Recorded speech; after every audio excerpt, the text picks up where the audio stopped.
Hi, welcome to another exciting episode of the Andre the Beast Creighton Show.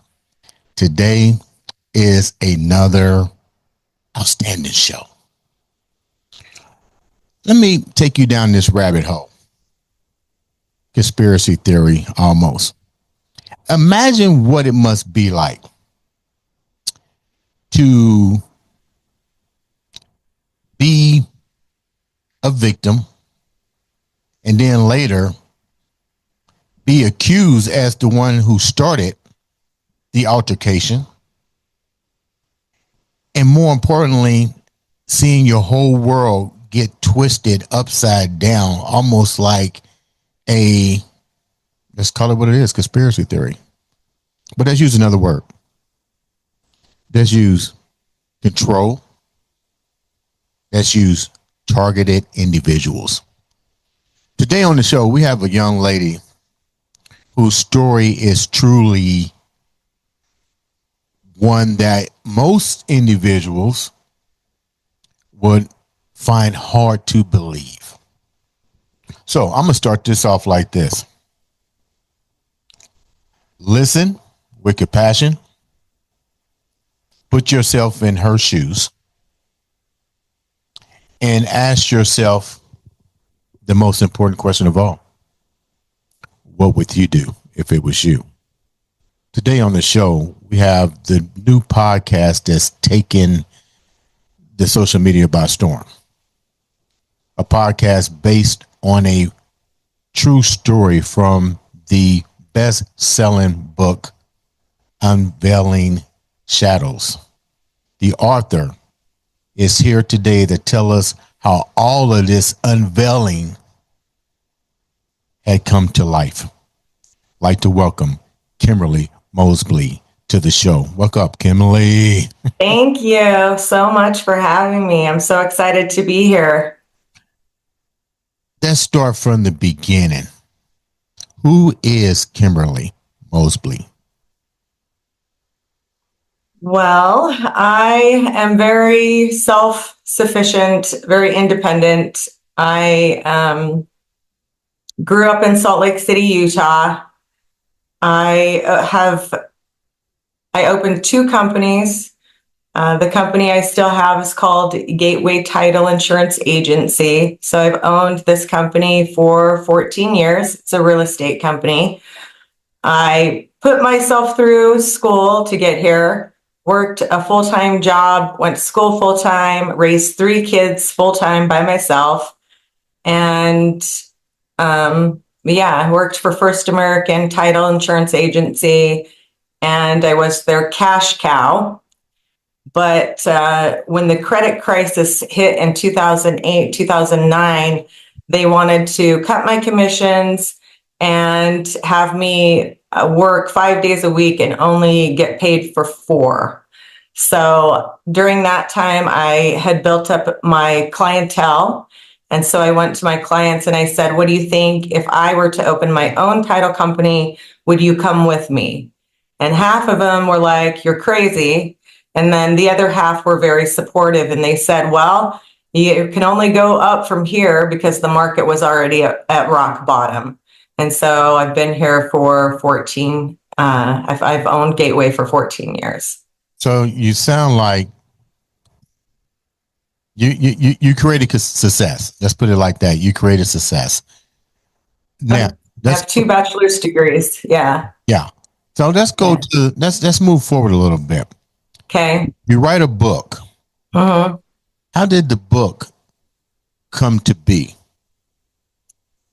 It was part of my betrayal trauma. It was part of my therapy because when I was served the petition to be put into an insane asylum for 360 days against my will, they couldn't get the crazy card to stick, so they went with the she's an addict card. And my attorney made me take a plea deal of going into a drug rehabilitation center for 30 days as a partially hospitalized patient. And during that time, they knew I was court ordered or forced to be there because I wasn't an addict. Mm. And so my therapist in that program is my therapist today. And so she said, you have to get pen to paper, Kim, because if you don't, you're not going to make it through this. It's going to be part of the process. If you want to write a book about it, she said, I think that's great. But we also do EMDR therapy, which is trauma-based therapy. It allows me to talk about the situation without getting overly emotional about it. So Let's go back a little bit. But what led to, what were the courses of events that led to you even being put in that situation? Were you attacked? Did somebody beat you up? Did you get robbed? I mean, like, you have to do something to even get to the legal system. Right. Okay. So in the beginning of the pandemic, I took to Twitter and I spoke out against the establishment. So I basically said Bill Gates, the WHO, and the WEF don't have the right to dictate my health rights, right? So I didn't get the vaccination. And that's when things got really heated between my parents and I, because they were pushing me to get it. And I kept telling them, no, I don't even get the flu vax. So why would I stick that in my body? And they haven't even tested it. So we would get in arguments in restaurants, in public places, them trying to force me to take it. And I would not comply. And then that's when things started going downhill. So my aunt and uncle and I were the only three in our family that didn't get the COVID vaccination. And then we started becoming ostracized. Hold down a minute, Kim. This sounds crazy as hell. I don't know, from the family. So you're a grown ass woman. I know. And nobody got me here but me. Your parents are telling you that you're going to get the vaccination and you rebel against a vaccination. You go up against the establishment. Who is the establishment? You mentioned Bill Gates. Who's the establishment? Well, I say they, but I say the government, basically billionaires, the elites, which if there's one in each state that's very highly politically connected and extremely wealthy, that would be my parents. And so I do not talk to them anymore, and I do not talk to my grown children. So let me back up, because I got to put my head in the audience's head. So yeah. You come from money. Yeah. I guess your parents felt like what kind of harm would it have caused them? Because let's get real. Evidently, this is about them and their status in the community or the politicians or whatever. Yep. What does that have to do with you? Exactly. Yeah. So in one of my therapy sessions, my therapist asked me, has anybody asked you if your mom is a narcissist? And I went, oh, that makes complete sense. And they didn't pay for my schooling. I put myself through school. I never asked them for money. They never gave me anything. But I think what was happening was my two adult children were telling my parents that I was doing all of this stuff and that I was going to lose my business and that I was going to lose my house. And then Cindy got involved. We could probably bleep her name out. Then my mother got involved and, tried to control, to protect her grandchildren or whatever. I'm not a narcissist, so I don't know how they think, but I definitely was targeted. What made your therapist suggest that to look at your mom in a narcissistic, that may be a narcissist? What made the therapist even approach you with that type of question? Some of the behaviors that I was telling her about in in some of our therapy sessions had signs of her, wanting to control, basically, yeah, whatever narcissists do. What about your dad? So he is actually my stepfather, so that he's not my biological father. But I've asked him a few times when they were together why he was still married to her. So let's go back a little bit. You mentioned your sons.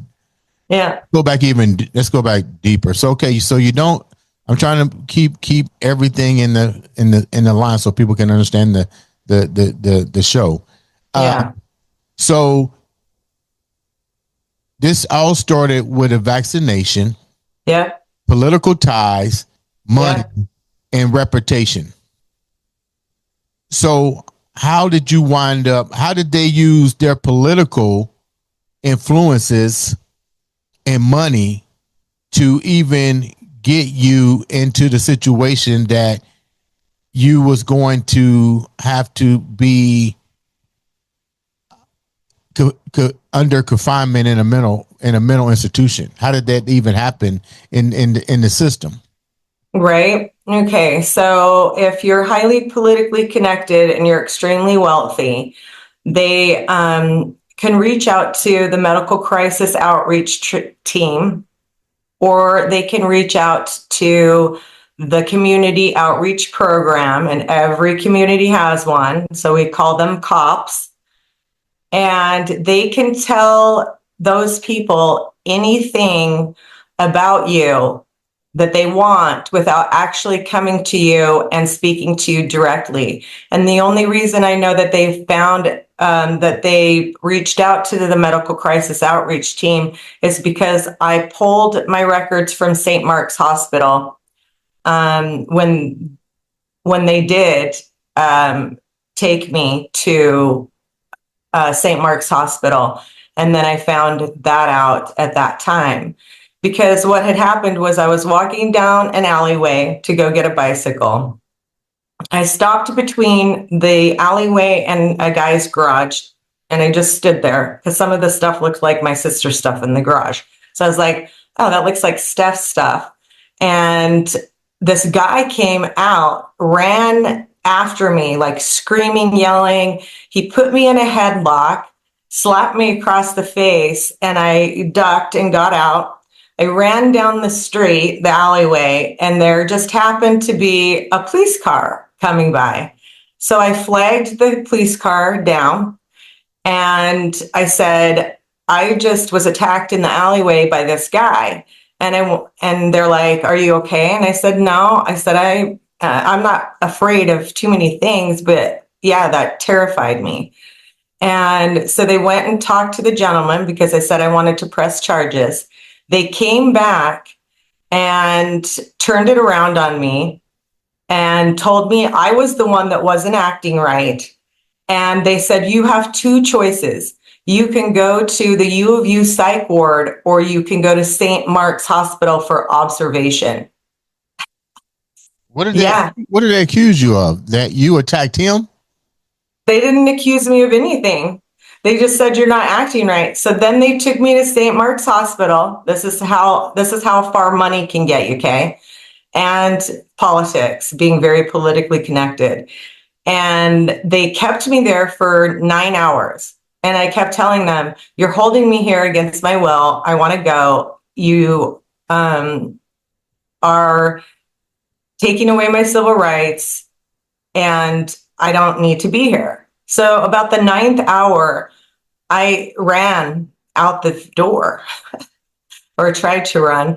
And then this security guy came, was about 6'2", grabbed me and threw me on a gurney. And then he said, okay, you get a pink slip.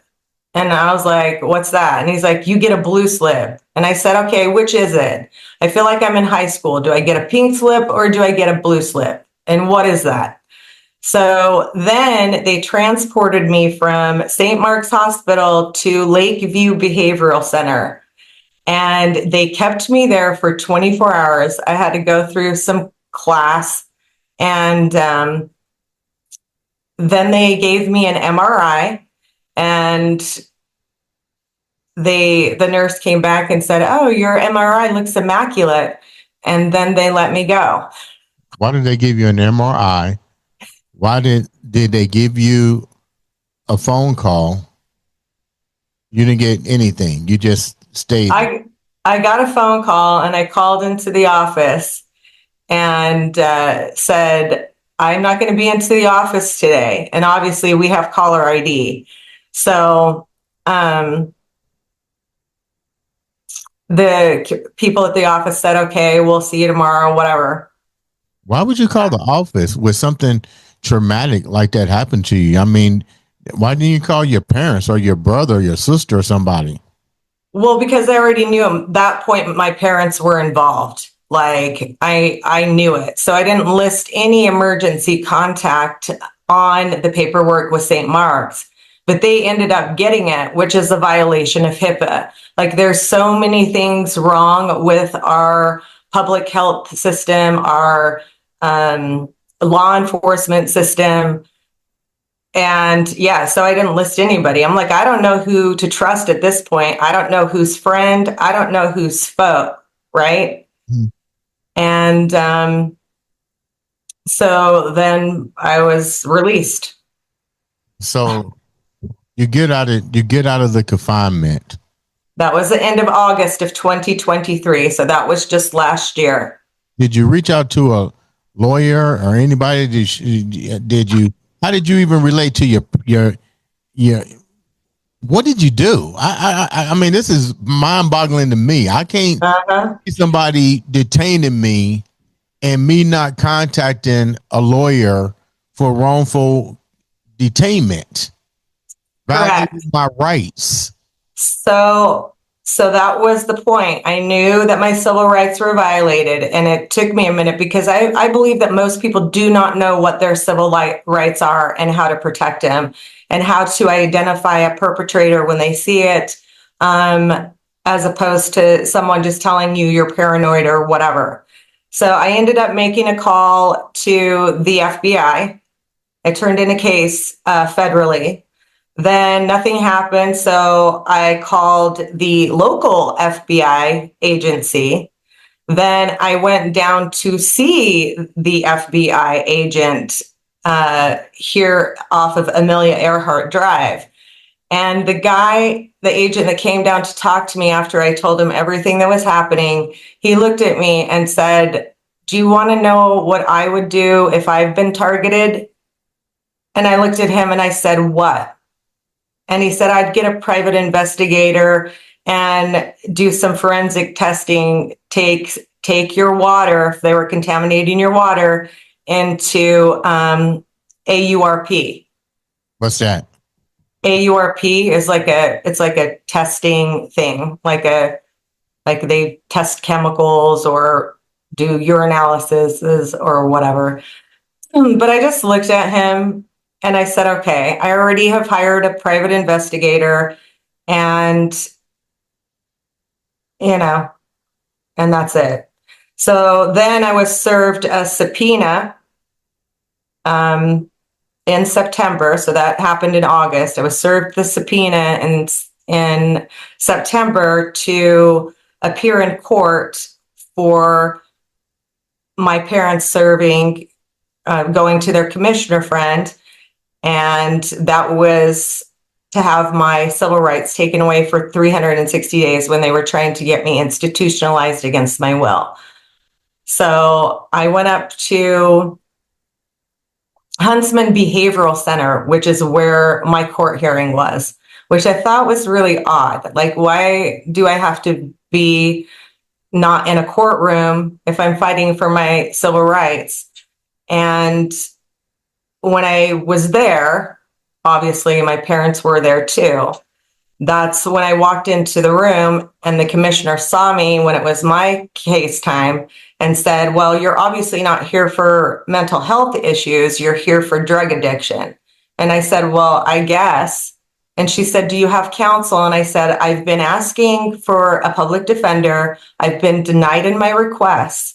And she looked at me and said, well, I'm going to delay this case for 2 weeks. You need to get an attorney and you need to have 2 essential treatment reviews. Okay, let's hold that for a second.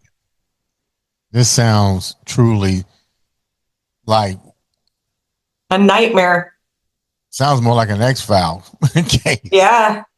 So the question is, were you on drugs? Have you ever used drugs? Have you ever been under the influence of drugs? I experimented with drugs and they took it from 0 to 1,000 in about 30 seconds. So when you say experimented with drugs, I'm just trying to take my mind into the audience's mind.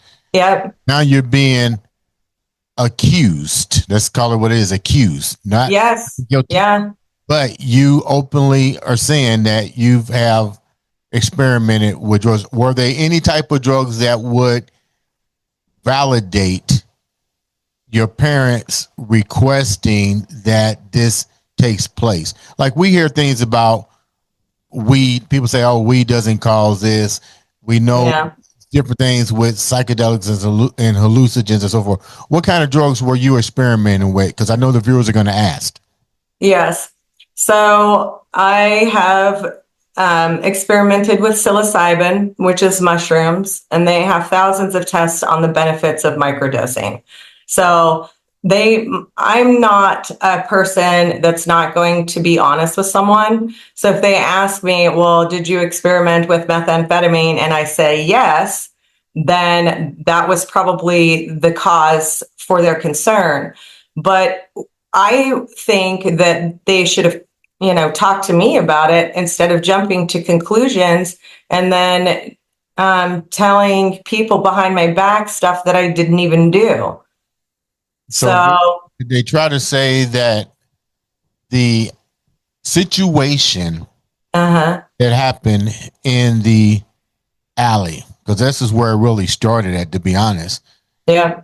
Are they trying to say that maybe you had experimented with hallucinogenics and that none of this actually took place, that this was all a figment of your imagination? And more importantly, were you under the influence while you was walking through the alley? No. And so the cop even asked me that. He's like, well, what are you on? Are you on meth or something? And because the cops are part of this program. And I looked at him and said, no. And I hadn't even done anything for, experimenting with something that someone brings to you and asks you if you want to try it versus going out and actually procuring it and purchasing it are 2 totally different things, right? Mm-hmm. So I stopped talking to the cops. I said, I don't have to talk to you anymore. I'm not answering any questions without an attorney. And they make you take a pee test when they get you to the hospital. There was nothing. Everything was negative. That's why I pulled my records, because I'm like, someone's going to pay for what they're doing to me because this is harassment. And then when my attorney made me take a plea deal, to get me out of going into the mental institution. What grounds did they even have to put you in there? This is right now. This is all hearsay. Yes, that's exactly right. Well, I'm not a lawyer, so I'm just assuming this is hearsay because you just said you did test and you came back negative. So basically, this is hearsay. They're going by. Let me rephrase. How do you know that it was your parents in the system or the what did you call it? The organization that the establishment that whose hand was in the mix? Because right now you don't even know where this information is coming from. Right now you're just dealing with the fact that 2 police officers bring you went to jail, right? No, I didn't go to jail. They couldn't take me to jail. They just said I wasn't acting right, that I was acting like unstable for whatever reason. I just had been attacked, okay? And so obviously someone's going to be shaken up and like, I can't believe that just happened. And then they give you the option because they think that I'm on drugs or something. to take me to U of U Behavioral Center or St. Mark's Hospital for observation. And I just knew at that point it was, like a game, like it was like a Hunger game. So now So you I end just, up getting served from your parents, and you're in front of the courts, and the courts give you the option of taking a plea agreement. And the plea agreement is either go to the place for so many days or get treatment. Is that what it was? well, so I went to the first hearing and the commissioner said to me, I'm going to delay this case for 2 weeks. You need to obtain counsel, which means get legal representation, and you need to have 2 essential treatment reviews. So that means I had to go to psychologists to have them like deem me sane, and my attorney's retainer was 30,000, and the first essential treatment review was $4,000, and that was from a medical psychologist. And then the second one, I had to hurry and do because I only had 10 days to get all this stuff together. So I did all of that. You had this kind of money? That's a lot of money. It's a lot of money. And I knew that I wasn't the only person that this happened to. There are many people out there that didn't have the mental fortitude or the financial means to fight it. And then that became my call of action to bring awareness to this nefarious program. So it's yeah, like. Didn't you ask for a public defender at first with the judge, and he didn't? Why did he not deem you a public defender? Did he know your financial? What was your financial resources? Did you have the money? Yeah, I am very good at saving, and it's a good thing. But yeah. So you Like, wind up spending the $40,000 for the attorneys, and you still wind up taking a plea agreement. I don't understand how that could even plan out with that kind of money. I told him that I didn't want to, but he was like, it's best if you keep yourself out of the courtroom as much as possible. So let's go ahead and do their plea deal that their attorney, because my parents' attorney was asking for this. So they're like, they want you to go into an addiction recovery center for 45 days. I said, look, I'm not going to do that. I'm trying to run a business. They're taking time away from me being able to do that. And I said, I'll do a 30-day program, but the only 30-day program they had was being a partially hospitalized patient in an addiction recovery center for 30 days. So my parents just kept pushing. And my aunt and uncle were like, why won't they just let this go? Why aren't they talking to you about this, first of all? Why are they assuming all of this stuff? And yeah. So that's a very good question. Even I, to this day, am wondering. So I'm trying to understand what was the bigger picture here, because I just find it, and nobody knows the story better than you. That's why you wrote the podcast. I'm on the outside looking in, but based on the story that you're telling me, it has to be more than just somebody coming after you because you didn't take a COVID test. I mean, to me, COVID shot. Yeah. COVID shot. I mean, like, what do you really think the big picture was here? Why was you targeted? Because it just doesn't add up that somebody would go out of their way to try to put you in a mental hospital. Yeah.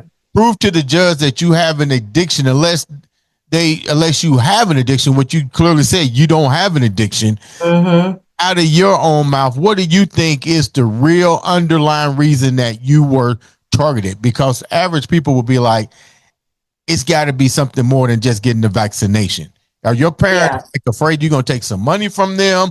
Do they got hidden secrets that only you know about, or what?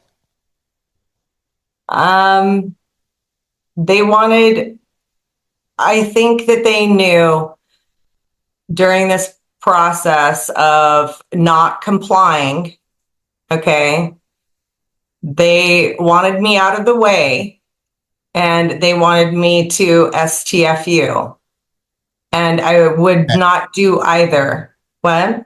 STF, ST. FU? Yeah, what is that? It means shut the fuck up. They wanted me to shut the fuck up.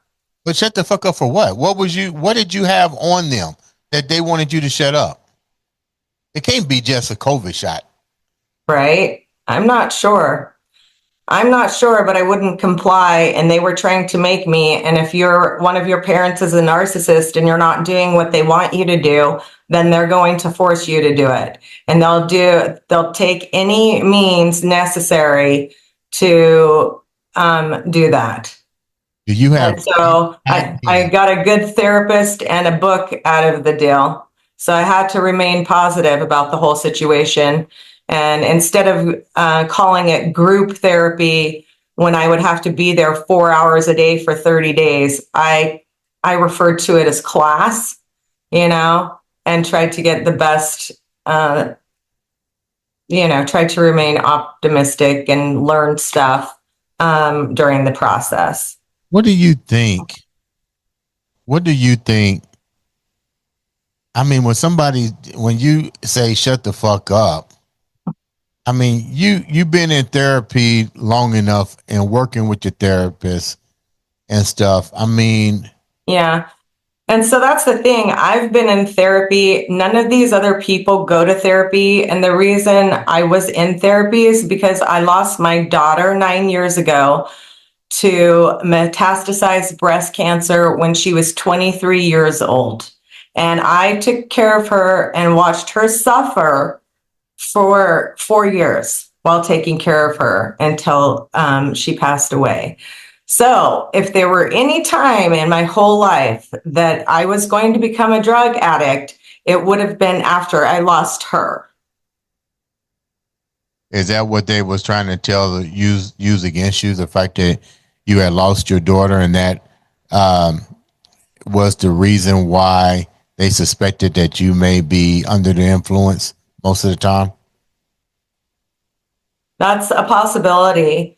But the other portion of that is 2 years into COVID, or I call it the pandemic, interest rates went from 3 to 6% in 1 week. And my business came to a screeching halt, basically. And there's not one mortgage person or real estate agent or title business owner that will tell you the same thing. There were probably a lot of people that went out of business. But I'm a working owner, so thank goodness for that. How do you recover? I mean, you wrote a book. I wrote a book, yeah. Did the podcast. How are you changing your life around? And more importantly, do you still consider yourself a targeted individual? Yes, because targeted individual they'll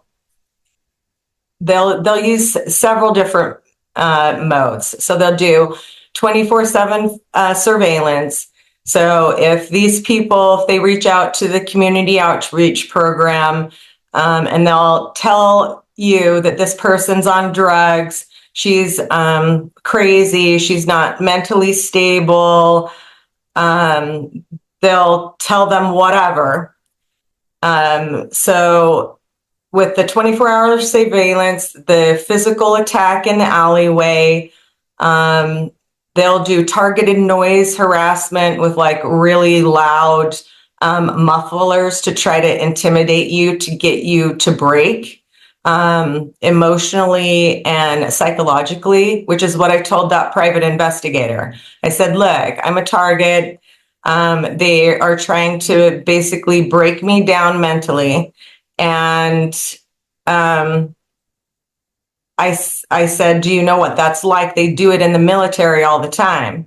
And he says, no, they don't. And I said, yeah, they do. They put you in the military, they break you down to your lowest form, and then they try to rebuild you.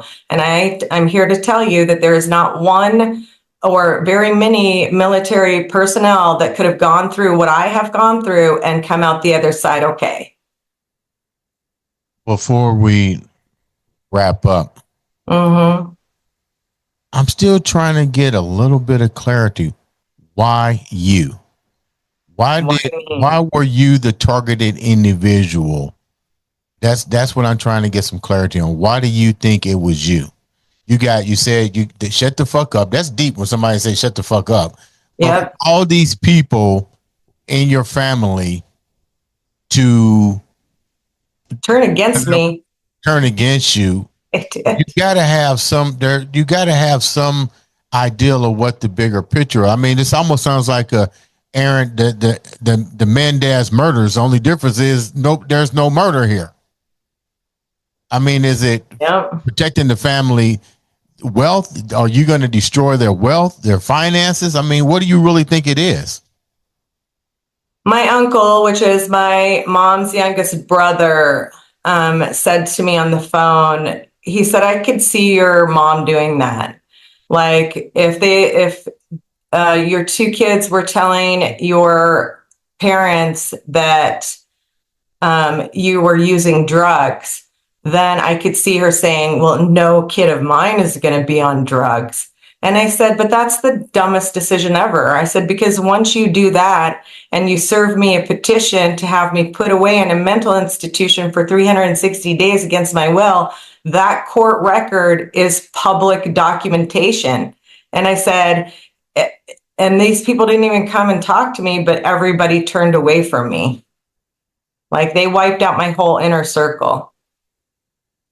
You started a podcast to help other individuals to come tell their story. So I take it this isn't an isolated incident. Since you launched your podcast, you have had other individuals to come and share their story.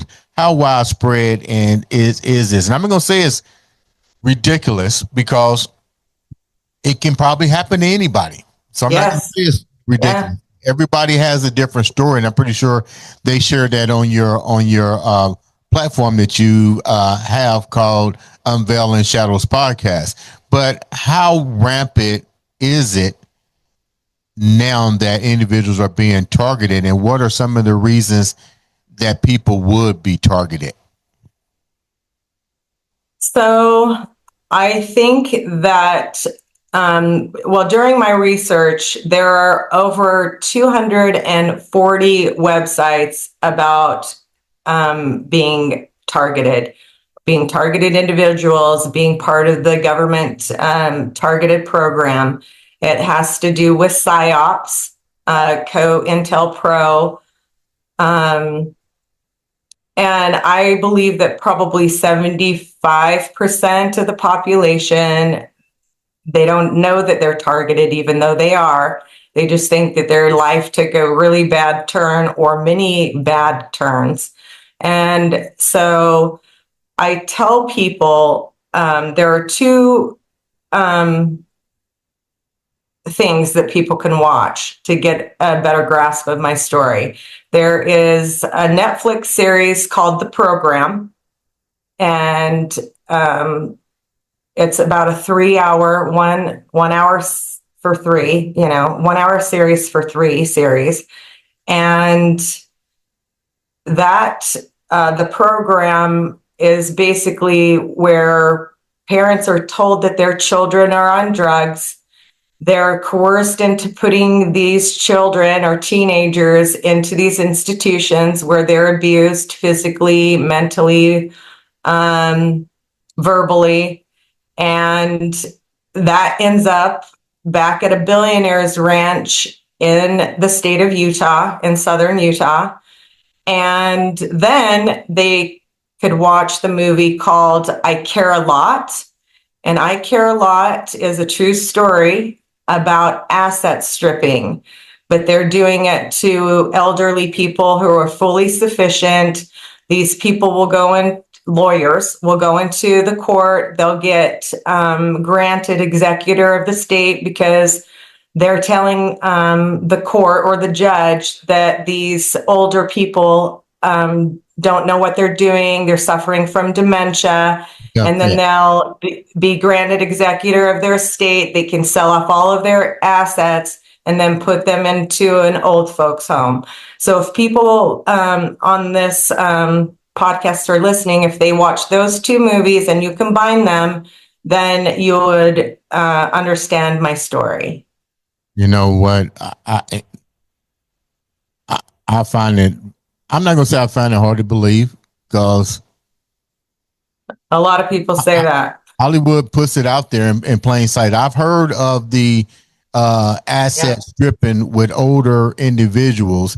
If that can Yep. happen, your story stands just as much truth to it as well. How can the viewers reach out to you and understand and reach and be a part of your podcast platform if they're suffering or they know somebody that's going through this situation that you went through? So if you go to my website, unveilingshadows.com, it has all of my social media handles on there. It'll allow you to schedule a podcast with me. It has a resource page for targeted individuals and a bunch of links to where you can go and do your research. And I just tell people to stay strong. Because basically, if you have a master and slave society and you've got people with money that are sitting in the middle class and you want to control them to create a one world order, then you're going to wipe out the middle class first. Deflecting the attention somewhere else. Deep. Thank you so much for taking the time to come on the show. Guys, reach out, support, do your own research. Make sure you support her. And like I said, this is her story. It could happen to you. Don't say it couldn't, because it could happen to you. Yeah. Look forward to having you coming back on the show and telling us more about your success with Unveiling Shadows. Ladies and gentlemen, this has been another exciting episode of the Andre the Beast Creighton Show. Thank you. Stay strong.